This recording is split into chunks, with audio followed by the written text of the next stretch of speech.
Hey everyone, welcome to another video on the Foxtecc YouTube channel. This time we talk about removing apps and where exactly do the removed apps go.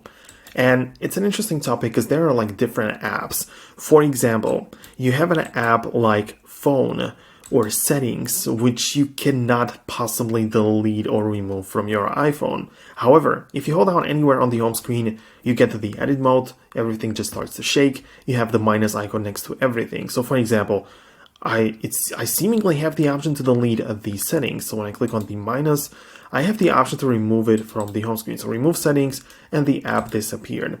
In this case, the app is still here on my iPhone, but it's just not on the home screen. Instead, if I want to access it, I have to swipe all the way to the right to the app library and try to find it somewhere in here.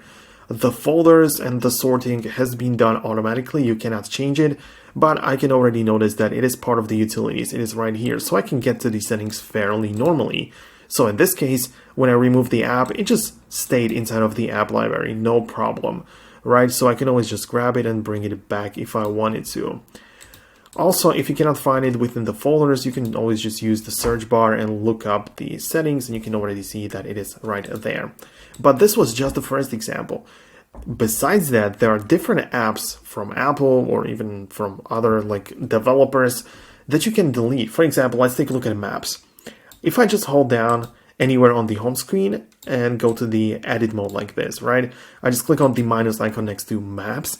And now not only I have the remove from home screen, which will do exactly what I just showed, it just moves the app to the app library, but I have the option to delete the app entirely. And it is in red font, so it's indicating that it's much more serious, I guess. So if you just click on that and confirm it, the app is going to be deleted from your iPhone entirely. As I say, it's not possible with crucial apps which are impossible to operate the iPhone without settings and phone, but with apps like Maps, you can technically remove them entirely from your phone. And if you delete them like this, they will not even be able to be found inside of the app library. You can see map. When I look it up, I don't have any map. But you may be wondering, where did the app go? How can I get it back? In this case, you can open up the App Store and just go to the search bar. At the bottom, you can see we have the Today, Games, or whatever. Just go to the search and look up just Maps like this. And you will be presented, likely the first one is going to be it is Google, but the second one is Apple Maps. And I have the cloud icon so I can re-download it at any time, so no problem with that. So you can just re-download it.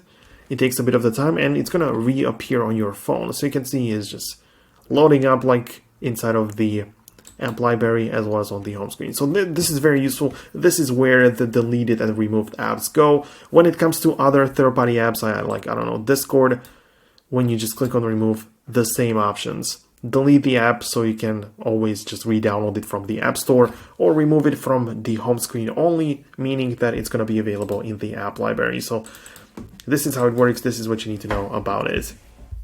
However, there are different things what you need to know about your iPhone.